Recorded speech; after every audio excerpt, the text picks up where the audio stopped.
people say, well, what's the meaning of life? What they really mean is, what's the positive meaning of life? Because as we've already discussed, the negative meanings of life are more or less self-evident. Well, the positive meaning of life is to be found in noting the state of lack of repair of the walled city that you inhabit, and then sallying forth to do something about that, to repair the breaches and to fix up the walls and to make the structure that you inhabit as secure and as productive as it possibly can be.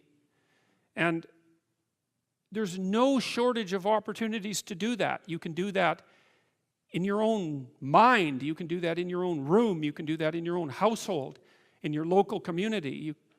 And maybe if you get good at doing it at all those levels, then you can start to look beyond that. And so there's challenges.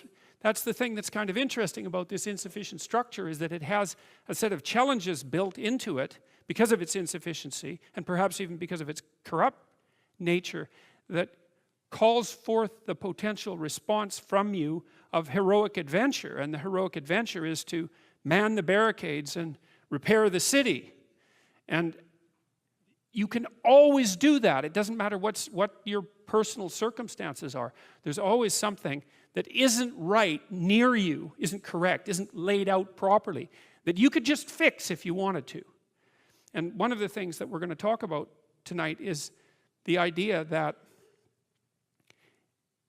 if you adopt an attitude that's like that, that the role that you should play is to make things better wherever you are, however you can, that what would actually happen would be that things would get better wherever you are in all sorts of ways, and that we've really, as a species, you might say, or maybe even as singular individuals, we've explored that rarely.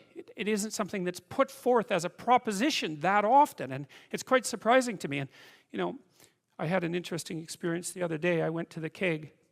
I go there because I have food allergies, and they're very careful with people who have food allergies. And the waiter took me to the table, and he said that he had been watching my lectures, and that's a very common experience. And he was happy about that, and he said that he'd had 2 promotions at the keg in the last 4 months because he'd been watching my lectures. And I really found that an affecting experience, because you might say, well, he's working as a waiter at the keg and there's nothing particularly heroic about that. And I disagree with that, actually, because I don't care where you're located, you can do a hell of a job, and I mean that literally.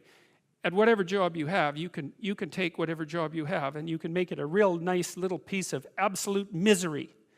Or you can act like a civilized human being and notice that no matter where you are, there's a richness and a complexity that's completely inexhaustible right at hand.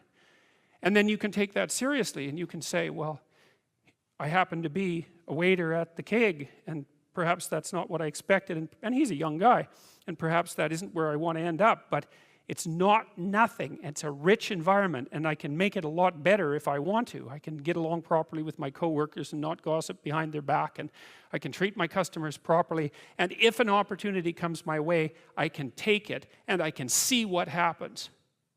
And so he said that's what he'd started doing, and that things were working out much better for him. He was in a much better job than he was 3 months ago. And 3 months, that's nothing, right? I mean, that's a nice trajectory. It's an uphill trajectory, and that's what you want, really. An uphill trajectory is actually even better than being somewhere good, as far as I'm concerned, because one of the things that really makes your life meaningful is the clear realization that you're headed somewhere better than you are now. And then it's even better if you also understand that there's a direct causal relationship between the things that you're doing and the steepness of that incline. And so I get a lot of letters from people like that, and they're most frequently young men, although not always. And they say, well, I've been listening to these lectures, and I decided that I'm going to try to take responsibility for my life, and so I've started to stop doing all the stupid things that I know that are stupid, that I know I shouldn't be doing, and I've started doing some of the things that aren't stupid that I know I should be doing, which seems pretty obvious, really, if you think about it. But obvious though it may be, that isn't necessarily what people do. And then they write and say, you can't believe what difference that makes. And they're thrilled about it. And so I'm thrilled about it when I get letters like that, because I really don't experience anything as better than a letter like that or a message like that, because it's so good to see things that aren't so good replaced by something better? And I really do think it's an open question. I truly believe it's an open question to what degree we could make things better if that's what we actually aimed at doing.